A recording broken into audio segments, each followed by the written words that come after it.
Hello, welcome back. A few weeks ago, the world welcomed the Friends reunion episode, and I didn't watch it.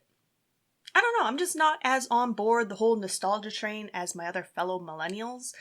I also don't have HBO Max, and I also didn't watch the show when it first aired when I was in middle school. I only actually watched it when I was an adult. So I just wasn't as sucked into the drama as everyone else. But recently, something stuck with me.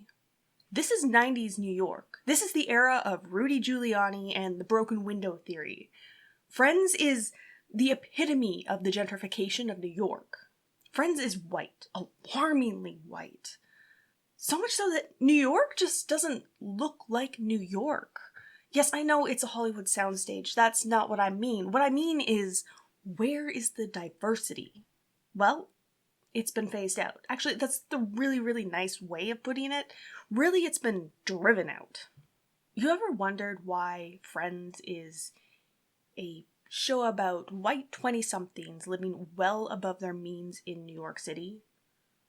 Well, it comes at a time when TV was mostly procedural crime shows or crime dramas or following the average suburban family.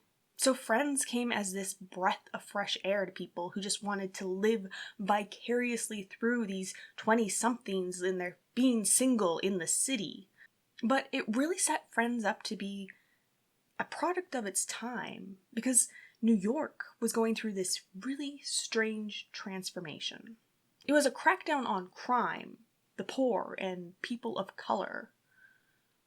It's as they say, they were trying to class up the joint, trying to make New York more refined. If they cranked up the real estate and they forced the poor out, then they have a better city. You see, broken window theory says that a disorderly neighborhood attracts a more disorderly behavior. In other words, criminal behavior. So smooth it over. Make it pretty. Drive out the problem behavior. But where do these people go? Extreme powers were handed down to the police. Every little crime was punished.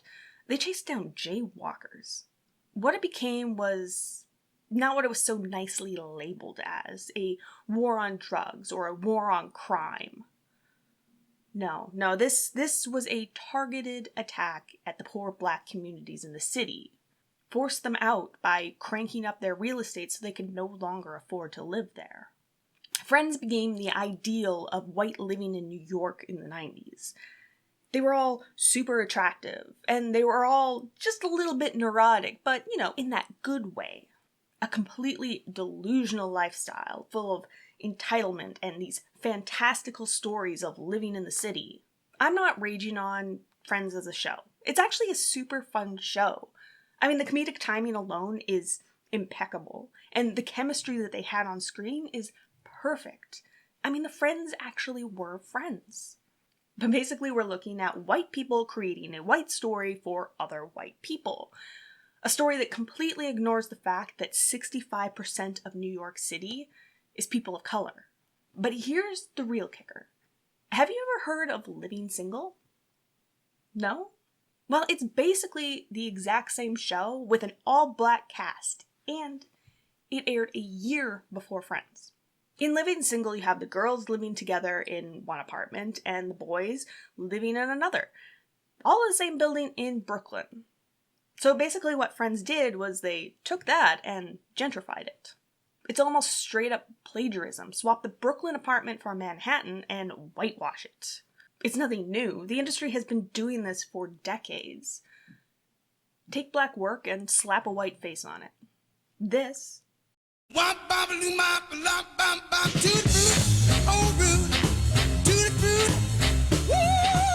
became this. Bop bop a loo mop a lop bop bop tutti frutti, all Rudy, tutti frutti, all Rudy. What I'm saying is basically we have the exact same show, except the black characters in Living Single all have to be gainfully employed. They have to be working professionals, because otherwise how else are they going to afford to live? But Friends, dear God, they barely had jobs most of the time, and yet they're living in this Manhattan apartment? I mean, other than Ross and Chandler, who were really working professionals that had decently paying jobs. The others were dubiously employed at times.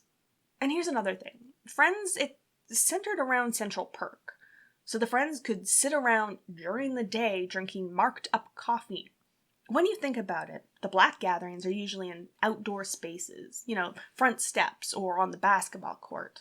Or if it is indoors, it's somewhere that allows boisterous banter. Someplace that's not going to be shushed or, they're not going to be scolded for interrupting the ambient dimness. So you're not going to see them sitting around in a coffee shop. Living single just didn't have the social mobility that the white characters in Friends did. They actually had to go to work. They actually had to prove that they could afford and they belonged there. They didn't have the luxury of kicking back and enjoying the spoils of their hard work. Unlike Friends, who barely did anything, were often terrible at it, and chilled out whenever. When there were people of color in Friends, which, let's face it, was not very often, they were usually side characters of little consequence. Characters there to boost the white storyline. You have Julie and Charlie, and they were both working professionals.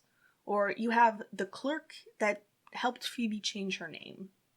Friends really reinforced hetero norms, sexism, and whites' insularity. It's really that last one that persists to this day. Just look at all the shows that were inspired by it. You have Girls and The Big Bang Theory and How I Met Your Mother or Sex in the City. We're looking at the uninformed white privilege of the 90s that has informed pop culture today and the psyche of viewers. Again, I'm not saying that you can't like Friends. There's so much to love about the show. Like the representation of a same-sex couple and even their union on screen. That was something that was hugely controversial at the time. Still, Friends is a good time.